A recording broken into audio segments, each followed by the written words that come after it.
যে তরিকতের মাধ্যমে আমলের প্রয়োজনীয়তা কি জানার দরকার আছে কিনা? আর একটু জোরে কোন আছে কিনা? আমার ভাইয়েরাম, বুখারী শরীফের হাদিস, মুসলিম শরীফ হাদিস খানা কি আনা হয়েছে। আপনারা সবাই জানেন বনী ইসরাইলের মধ্যে একজন আল্লাহর বান্দা ছিল, যে ব্যক্তি ৯৯টা পর্যন্ত মানুষকে খুন করেছিল। ৯৯টা পর্যন্ত মানুষকে খুন করিয়া একজন রাগীবের কাছে গেল, ডাক দিয়ে বলল, ওরে আল্লাহর বান্দা, আমি ৯৯টা খুন করলাম, আমার কোনো ক্ষমা আছে কিনা? ওই ব্যক্তি বলল, না, তোমার কোনো ক্ষমা নাই। এই কথা বলতে দেরি তাকেও সে খুন করে ফেলল। এরপরে আরেকজন আলেমের কাছে যখন গেল, ডাক দিয়ে বলল, ওগো আল্লাহর বান্দা, আমি ১০০টা খুন করলাম, আমার কোনো মাপের ব্যবস্থা আছে কিনা? ওই আলেম বলল, অবশ্যই অবশ্যই তোমার মাপের ব্যবস্থা আছে, তবে শর্ত হলো ইনতালিক ইলা আরদি কাযা ওয়া কাযা, তুমি অমুক জায়গার মধ্যে চলে যেতে হবে, অমুক গ্রামে চলে যেতে হবে। ফাইন্না ফিকা উনাসাম ইয়াবুদুনাল্লাহ, সেখানে গেলে তুমি কিছু আল্লাহর ওলিকে পাইবে যারা ইবাদত করতেছে। ফাবুদিল্লাহি মাহুম, তুমি তাদের সাথে গিয়ে তোমাকে ইবাদত করতে হবে। সুবহানাল্লাহ বলেন। তুমি সেখানে চলে যাও, অমুক জায়গার মধ্যে কিছু আল্লাহর ওলি আছে ইয়াবুদুনাল্লাহ, যারা আল্লাহর ইবাদত করছে। কি করছে?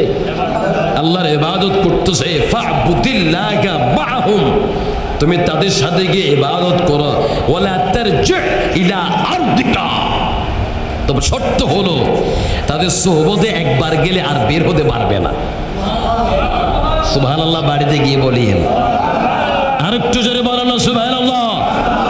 আমার নবী ডাক দিয়ে বলেন একবার সুবহানাল্লাহ আলহামদুলিল্লাহ বললে আল্লাহ পাক গোটা আসমান আর জমিনের মাঝখানে যতটুকু পরিমাণ খালি জায়গা আছে অতটুকু পরিমাণ সওয়াব আল্লাহ পাক বান্দার আমলের মধ্যে দান করেন। আর আউলিয়া কেরামের সোহবতের মধ্যে যখন এই ইবাদতগুলো করবেন, সওয়াব কি কম হবে না বেশি হবে? আরো জোরে কোন কম না বেশি? এই বুখারী এবং মুসলিমের এই হাদিসটার দিকে ফলো করেন। ওই আলেমটা কি বলল? ফাবুদিল্লাহি মাহুম, তাদের সাথে গিয়ে তোমাকে কি করতে হবে? ইবাদত করতে হবে। আচ্ছা, ওই আলেমের ওখানে কি ইবাদতের জায়গা ছিল না? কথা কয় না। ওখানে কি ইবাদতের জায়গা ছিল না? ওই আলেমটা কি এটা বলতে পারলো না অমুক জায়গা আল্লাহর একটা ইবাদতখানা আছে, এই মসজিদটা আছে, এই মসজিদের মধ্যে গিয়ে ইবাদত করো? তা আলেমটা এটা না বলে এটা কেন বললেন? ফাবুদিল্লাহি মাহুম, ওই আল্লাহর ওলির সাথে গিয়ে আল্লাহর ওলিদের সোহবতের মধ্যে গিয়ে তোমাকে ইবাদত করতে হবে। বেশি দূরের কারণ না, আল্লাহ কোরআনের মধ্যে আগেই বলে দিয়েছেন ইন্না রাহমাতাল্লাহি করিবুম মিনাল মুহসিনিন। আল্লাহ বলতেছে, বান্দারে তুমি যদি আমার রহমত চাও আমার ওলিদের কাছে চলে যাও। আরো জোরে বলেন না সুবহানাল্লাহ। সুম্মা খারাজা মিন ক্বরিয়াতিন ইলা ক্বরিয়াতিন, ওই মানুষটা গ্রামের পর গ্রাম পার করে তাদের উদ্দেশ্যে রওনা হয়ে গেল। ওই জায়গার মধ্যে ফিহা কওমুন সালিহুন, যেই জায়গার মধ্যে আল্লাহর ওলিরা আছে তাদের উদ্দেশ্যে যখন রওনা হয়ে গেল, মালাকুল মউত তার সামনে যখন চলে আসলো, তার সাগরাত চলতেছে। সাগরাত চলা অবস্থায় ফারাম বিসদরিহি সুম্মা মাদা, সাগরাত অবস্থায় ওলিদের দিকে যাওয়ার জন্য সে তার শরীরটাকে এমন করে একটা গোত্তা মেরে দিল, এমন করে একটা ধাক্কা মেরে আরো এক বিগত পরিমাণ সে আগাই গেল। এরপর সেখানের ভিতরে রহমতের ফেরেশতারা আসলো, গজবের ফেরেশতারা আসলো। রহমতের ফেরেশতারা বলে তাকে আমরা নেব, গজবের ফেরেশতারা বলে তাকে আমরা নেব। উভয় ফেরেশতার মধ্যেই যখন ঝগড়া লেগে গেল, একজন ফেরেশতা মানব সুরতে আসিয়া ডাক দিয়ে বলল, ওরে ফেরেশতারা তোমরা এমনটি করো না, এই ব্যক্তি যদি আল্লাহর ওলিদের দিকে বেশি গিয়ে থাকে তাকে রহমতের ফেরেশতারা নেবে, আর যদি কম গিয়ে থাকে গজবের ফেরেশতারা নেবে। যখন মাপ দেওয়া হলো, মাপ দেওয়ার পরে দেখতে পাইলেন ওই যে সাকারাত চলা অবস্থায় এইভাবে শরীরটাকে একটা ধাক্কা মেরে এক বিগত পরিমাণ আগাই দিল। আগাই যাওয়ার কারণে ওলিদের দিকে তার পরিমাণটা বেশি পাওয়া গেল। রহমতের ফেরেশতারা তাকে নিয়ে সেখান থেকে চলে গেল। ও মুসলমান ভাইরা, এক একজন এক একটা জায়গা থেকে এসেছেন এই বন্ধুয়া দরবারের মধ্যে, এক একজনের বাড়ি এক একটা জায়গার মধ্যে। বলতেছেন এত টাকা ভাড়া দিয়া বন্ধুয়া দরবারের মধ্যে কেন আসলাম? টাকাগুলো নিয়ে যদি আমার পরিবার পরিজনের জন্য খরচ করতে পারতাম, আমার পরিবার পরিজনের অনেক বেশি ভালো হতো। আমার ছেলের জন্য একটা খেলনা নিতে পারতাম, ছেলেরা খুশি হয়ে যেত। যদি আমি যাওয়ার সময় মারা যাই, বাইরে এমনটি আফসোস করবেন না, এমনটি চিন্তার মধ্যে আপনি আনবেন না। আপনি যে এখানে এসেছেন, এই অবস্থায় যদি আপনার মৃত্যু হয়, আউলিয়া কেরামের দিকে বেশি আসার কারণে আমার আল্লাহ আপনাকে তার জান্নাতের মধ্যে দিয়ে দিবেন। আর জোরে বলো সুবহানাল্লাহ।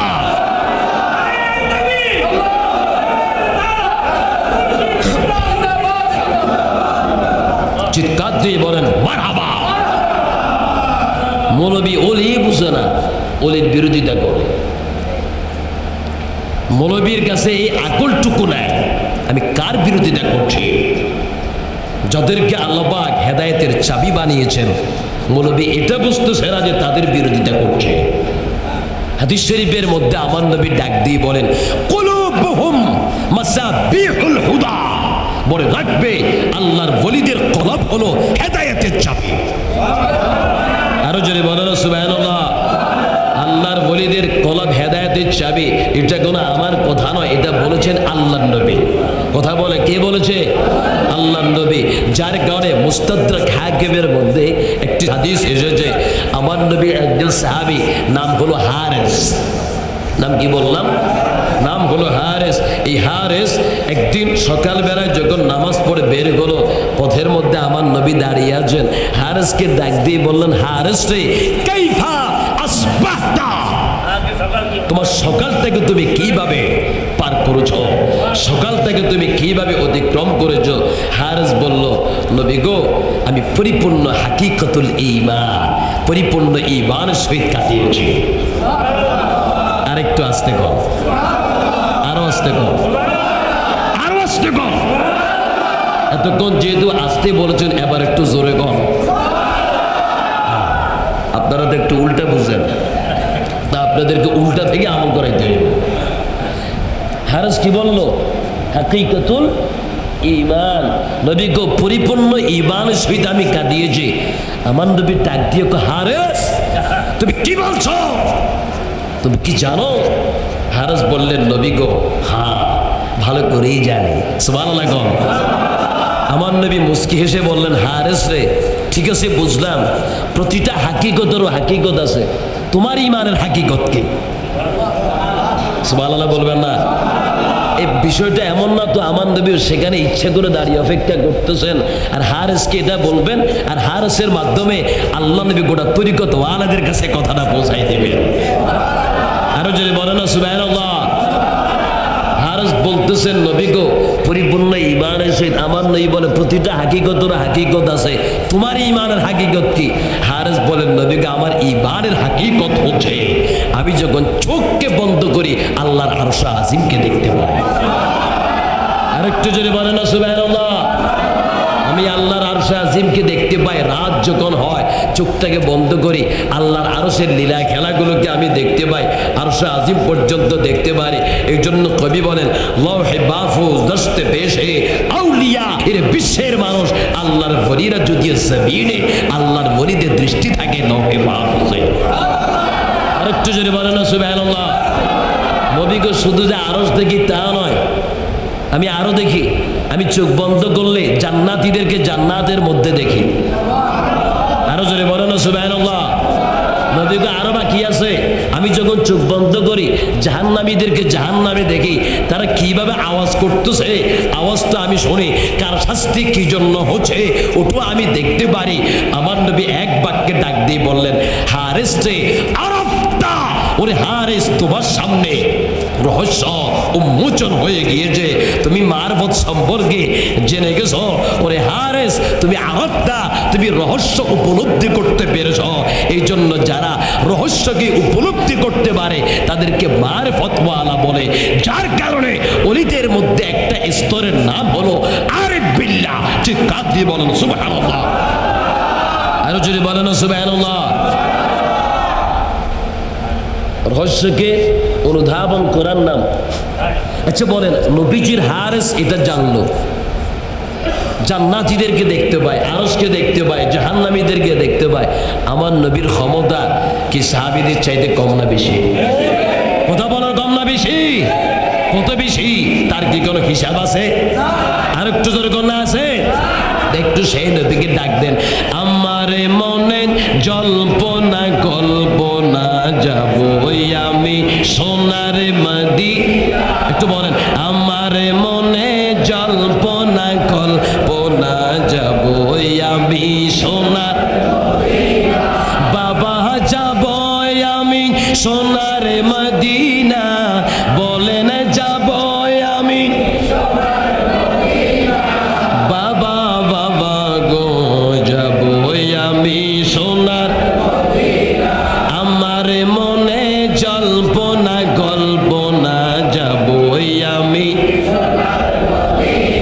বাবা, মনটাই আমার অনেক খুশি, নবীজিকে ভালোবাসে। মনটাই আমার অনেক খুশি, নবীজিকে ভালোবেসে তৃপ্তি মিটে না। বলেন ভালোবেসে বাবা, বাবা গো যাব আমি সোনার। আমার মনে জল্পনা কল্পনা যাব আমি নবী, তোমার নামে এত জাদু, ডাকিলে মনে হয় মধু। তোমার নামে এত জাদু, ডাকিলে এই মধু কথাও মিলে না। বলেন এই মধু বাবা, বাবা গো যাব আমি সোনার। আমার মনে জল্পনা কল্পনা যাব আমি নবী, তোমায় ভালোবাসে যারা, আল্লাহর ওলি হয় গো তারা। ঠিক না? আরো সরে কন্যা, ঠিক কিনা? নবী তোমায় ভালোবাসে যারা, আল্লাহর ওলি। তোমায় ভালোবাসে যারা, আল্লাহর ওলি। থাকে না যে চিন্তা ভাবনা। বলেন থাকে বাবা, বাবা গো যাব আমি সোনার। আমার মনে জল্পনা কল্পনা যাব আমি মাওলা। এই অদমের অনেক গুনাহ, দয়াল আল্লাহ করো ক্ষমা। এই অদমের অনেক গুনাহ, দয়াল আল্লাহ। নবীর সদকায় দয়া করো না। বলেন নবীর সদকায় বাবা, বাবা গো যাব আমি সোনার। আমার মনে জল্পনা কল্পনা যাব আমি বাবা, যাব আমি সোনার মদিনা। বলেন যাব আমি বাবা, বাবা গো যাব আমি সোনার।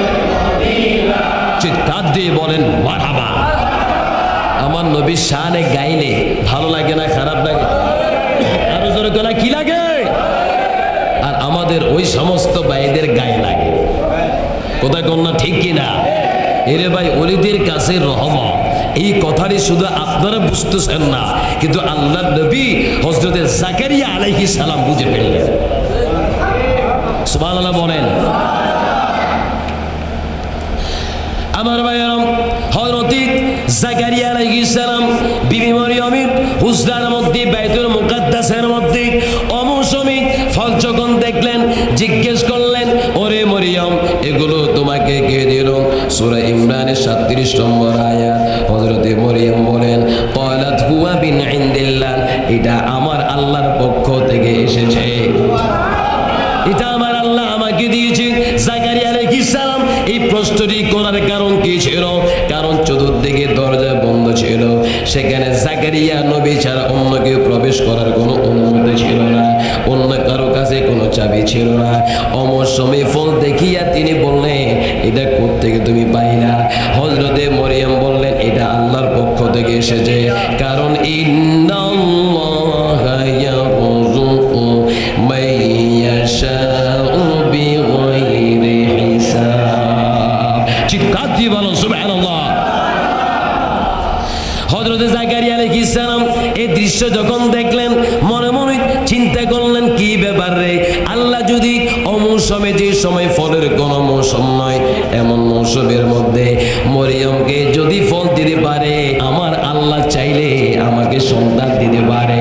কথা বলেন, আল্লাহ চাইলে আমাদেরকে সন্তান দিতে পারে কিনা? আল্লাহ যাকে ইচ্ছা তাকে পুত্র সন্তান দেয়, যাকে ইচ্ছা তাকে কন্যা সন্তান দেয়। কিন্তু আফসোসের বিষয় হলো, আমাদের মধ্যে এমন অনেকজন আছে, তার যদি কন্যা সন্তান হয় সে নারাজ হয়ে যায়, অথচ আল্লাহর নবী ডাক দিয়ে বলেন, ওরে আমার উম্মত, যার প্রথম সন্তান কন্যা সেই ব্যক্তি ভাগ্যবান, যার তৃতীয় সন্তান কন্যা সেই ব্যক্তিও ভাগ্যবান, যার তৃতীয় সন্তান হলো কন্যা সেই ব্যক্তিও ভাগ্যবান। বরঞ্চ আল্লাহর নবী হাদিস শরীফের মধ্যে বলেন, কাউকে যদি আল্লাহ এত বেশি পরিমাণে কন্যা সন্তান দিয়ে পরীক্ষা করেন, এমত অবস্থার মধ্যে, ওরে আমার উম্মত, তুমি মনে রাখবে, ওই কন্যা সন্তানগুলো জাহান্নামে যাওয়ার পথে তোমার জন্য বাধা হয়ে দাঁড়াবে। আল্লাহ রাব্বুল আলামিন যাকে ইচ্ছা তাকে পুত্র সন্তান দিতে পারে, যাকে ইচ্ছা তাকে কন্যা সন্তান দিতে পারে। হযরত জাকারিয়া আলাইহিস সালাম চিন্তা করলেন, আল্লাহ যদি অমৌসুমে বিবি মরিয়মকে ফল দিতে পারে, এই বৃদ্ধ বয়সের মধ্যে আল্লাহ আমাকে একটি পুত্র সন্তান দিতে পারে। জাকারিয়া আলাইহিস সালাম বিবি মরিয়মের ওই মেহরাবের মধ্যে, হুজরার মধ্যে আল্লাহর কাছে দোয়া করলেন, ও রব্বুল আলামিন, তুমি আমাকে একটি পুত্র সন্তান দান করো। এই দোয়াটা করার সঙ্গে সঙ্গে আল্লাহ পাক ওনার দোয়াকে কবুল করে ফেললেন। তার কারণটা কি? চিন্তা করে দেখেন, বাইতুল মুকাদ্দাসের মধ্যে অনেক জায়গা ছিল, সেখানে জাকারিয়া নবী দোয়া করতে পারতেন, কিন্তু বিবি মরিয়মের হুজরার মধ্যে কেন তিনি দোয়া করলেন? তার কারণটা কি? তার কারণ হচ্ছে, জাকারিয়া নবী নিজেও জানেন, ইন্না রাহমাতাল্লাহি করিবুম মিনাল মুহসিনিন, আল্লাহর রহমত হলো মুহসিনিন বান্দাদের কাছে।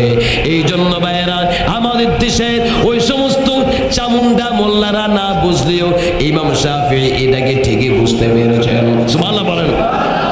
ফতোয়া শামী প্রথম খণ্ড 149 পৃষ্ঠা, তারিখে বাগদাদের মধ্যে প্রথম খণ্ড 445 পৃষ্ঠার মধ্যে সনদ সহকারে আনা হয়েছে।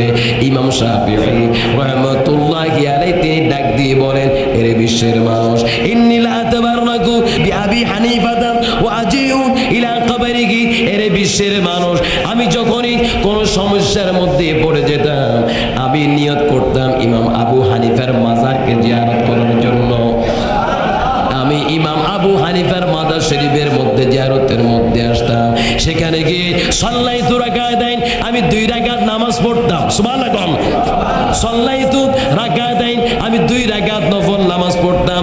2 রাকাত নফল নামাজ পড়িয়া ওনার মাজারকে সামনে নিয়ে আল্লাহর কাছে দোয়া করতে দেরি, আমার আল্লাহ সাথে সাথে আমার সমস্যাকে সমাধান করে দিতেন।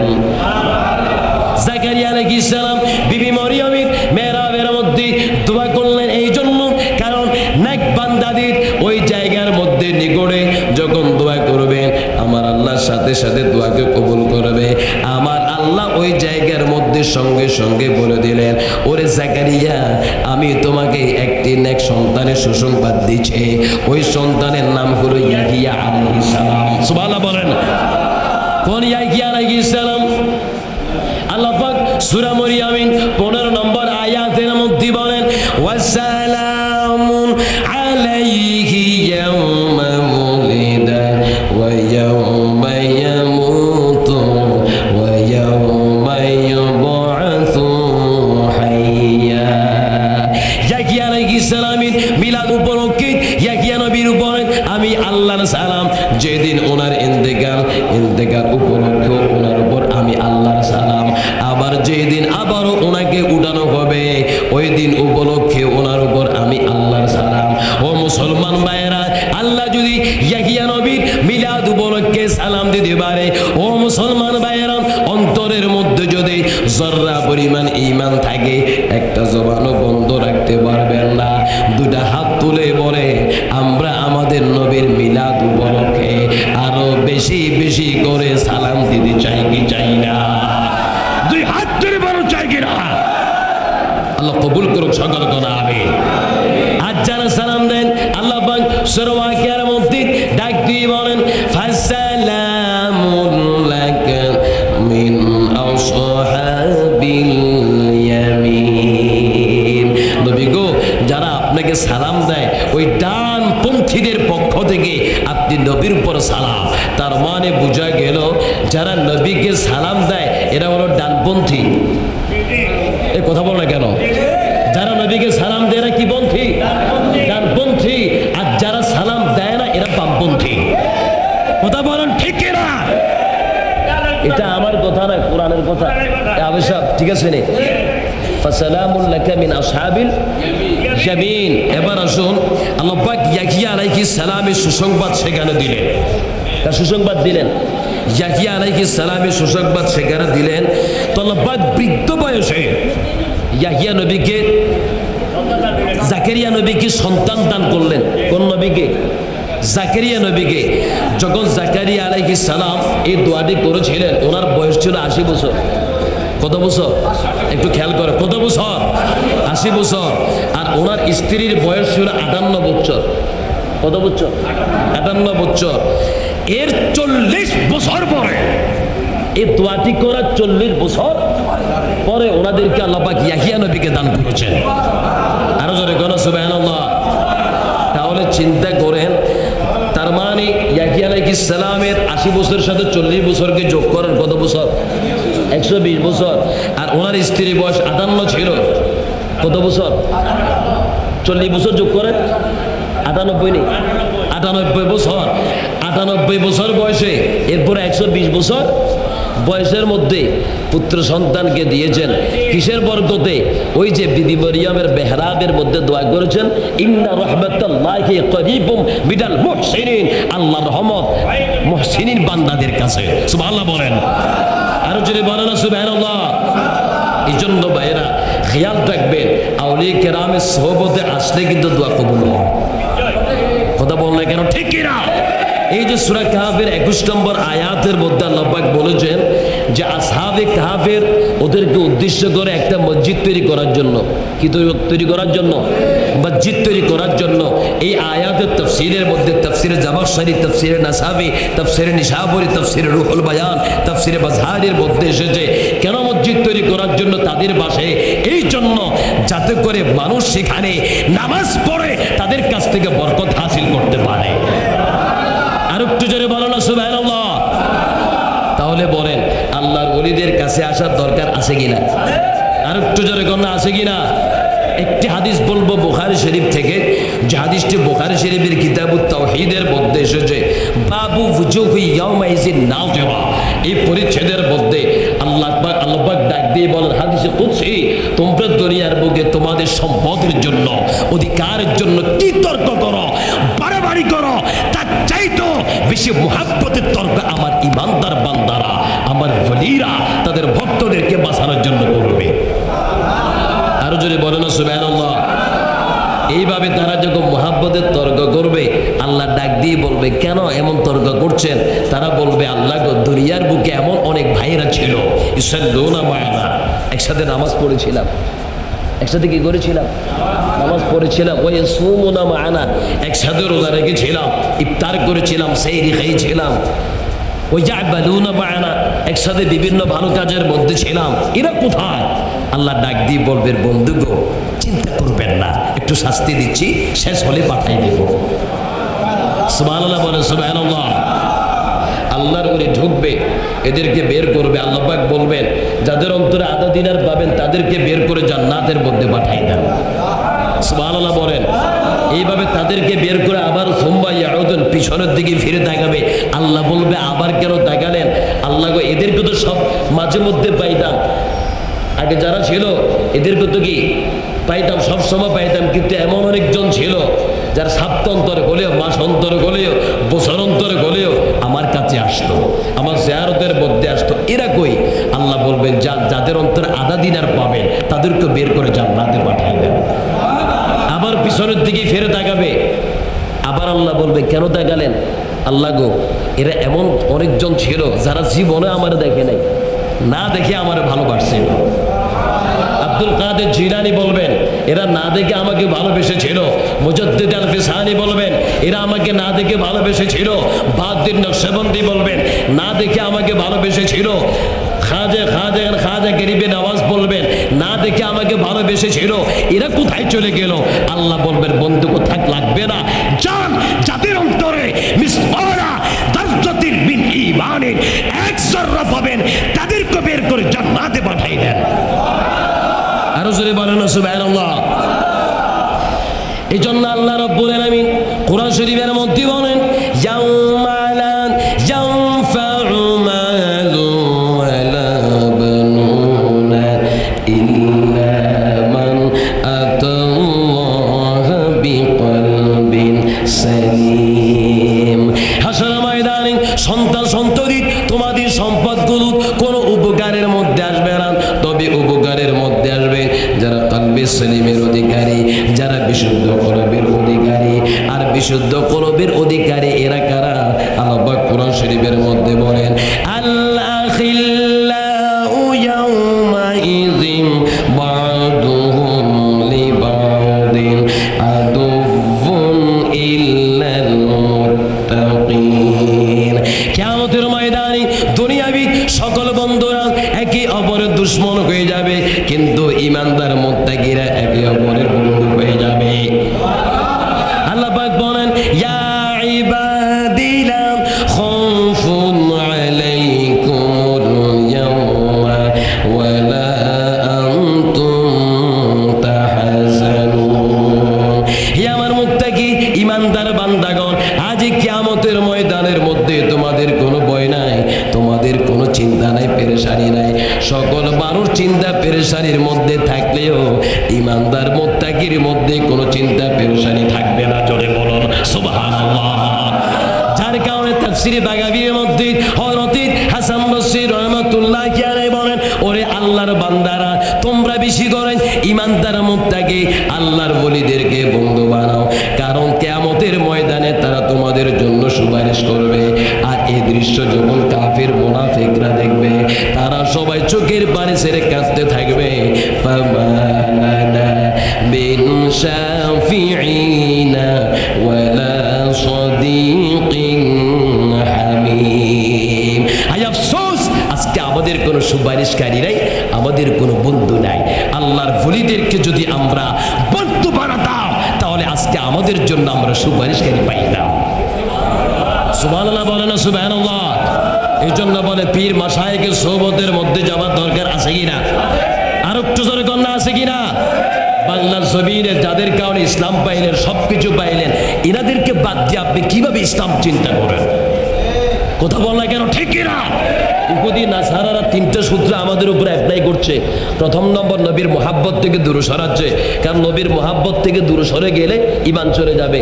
মাযহাব থেকে দূরে সরাচ্ছে, মাযহাব থেকে দূরে সরে গেলে মুসলমানদের ঐক্য চলে যাবে, কারণ চার মাযহাবের মাধ্যমে বিশ্বের বুকে একটা মুসলমানদের কি আছে? ঐক্য আছে। যে যে মাযহাবের অনুসারী হোক না কেন, কোনো প্রকার একজনের বিরোধিতা আরেকজনে করে না, একটা ঐক্য আছে। মাযহাব থেকে দূরে সরাই দিলে ঐক্য চলে যাবে। তিন নম্বরে, আউলিয়া কেরাম থেকে যদি দূরে সরাই দেয়, কারণ আউলিয়া কেরাম এমন একটা প্ল্যাটফর্ম, এদের কাছ থেকে যদি দূরে সরানো যায়, প্রথম দুটাকে ফিরে পাওয়া সে সম্বলটুকু হারিয়ে যাবে। কথা বলো না কেন? ঠিক কিনা?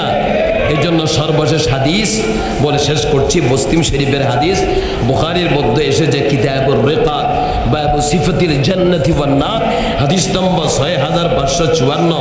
আবার নবী ডাক দিয়ে বলেন, মুস্তাদরাক হাকিমের মধ্যে এসেছে, আবার নবী বলেন হাসরের ময়দানে এমন একটি মুহূর্ত হবে 7 লাখ উম্মতকে আল্লাহ পাক বিনা হিসাবে জান্নাতের মধ্যে দিবেন। তো সাহাবীরা কয় নবী গো কম হয়ে যাচ্ছে, একটু বাড়াই দেন। সুবহানাল্লাহ বলেন। আমার নবী বাড়াতে পারে? কথা কয় না, বাড়াতে পারে? আমার নবীকে কম মনে হচ্ছে? যাও ওই 7 লাখের এক একজন আরো 7 লাখ করে নিয়ে যাবে। আরো জোরে কোন সুবহানাল্লাহ। লাখের এক একজন আর কতজন নিয়ে যাবে? 7 লাখ। এই মকামটা কখন হবে জানেন? এখনো মিজান পাল্লার ভিতরে ওজন শুরু হয় নাই, এর আগে মাঝামাঝি একটা সময়ের ভিতরে, মাঝখানে এর একটি সময়ের ভিতরে, এমন তো অবস্থার ভিতরে আমার নবী বলেন এরকম বিশাল বড় একটি লম্বা কাতার হয়ে যাবে। আরে ভাই, কাতার যখন হবে, কাতারটি ধরার জন্য প্রথম একজন ব্যক্তির দরকার আছে না? কথা বল না কেন? আছে কিনা? ও এক একজন প্রথম ব্যক্তি হবেন, প্রধান ব্যক্তি হবেন এক একজন আল্লাহর ওলি। ও এক একজন প্রথম ব্যক্তি হবেন গৌসুবাক আব্দুল কাদের জিলানী। ও এক একজন প্রধান ব্যক্তি, প্রথম ব্যক্তি হবেন মুজাদ্দিদ আল ফিসানি। ও এক একজন প্রধান ব্যক্তি হবেন বাহাউদ্দিন নকশবন্দি। ও এক একজন প্রধান ব্যক্তি হবেন খাজাগান, খাজা গরিবি নওয়াজ, খাজা মুঈনুদ্দিন চিশতি আজমেরি সঞ্জনী রহমতুল্লাহি আলাইহি। ও এক একজন আল্লাহর ওলি আমাদের জন্য সুপারিশ করার জন্য আমাদের হাত ধরবে। আবার নবী ডাক দিয়ে বলেন এরা কিভাবে তোমাদেরকে নিবে জানো? মুতামাসিকুনা আখিযুম বা'দুকুম বা'দা। এরা এক অপরের হাত এমন করে ধরবে, ধরে হাসরের ময়দানে বিশাল বড় লম্বা কাতার হয়ে যাবে, লাইন হয়ে যাবে। লা ইয়াদখুলু আউয়ালুহুম হাত্তা ইয়াদখুলা আখিরুহুম। প্রথম ব্যক্তি ততক্ষণ পর্যন্ত জান্নাতে যাবে না যতক্ষণ পর্যন্ত শেষ লোকটা জান্নাতের মধ্যে না যায়। আরো জোরে বলেন না সুবহানাল্লাহ। এর জন্য আমার নবী বলেন তোমরা বেশি করে রাত্রি জাগরণ থেকে ইবাদত করো, কারণ ফাইন্নাহু দাবুস সালিহিনা ক্বাবলাকুম। কারণ এটা পূর্ববর্তী আল্লাহর ওলিদের তরিকা, আল্লাহর ওলিদের তরিকা। আল্লাহর ওলিদের কি তরিকা? আল্লাহর ওলিদের পথ। আল্লাহর ওলিরা এমনটি করতেন। তো এত কিছু থাকতে আল্লাহর ওলিদের তরিকাকে কেন আল্লাহ ফলো করার জন্য বলেছেন? কারণ আল্লাহর ওলিরা আল্লাহকে যেইভাবে চিনে আমরা সেইভাবে, যখন আমরা সেইভাবে চিনি না। এই জন্য ওলিদের সোহবতের মধ্যে থাকার দরকার আছে কিনা বলেন? আর একটু জোরে কন্যা আছে কিনা?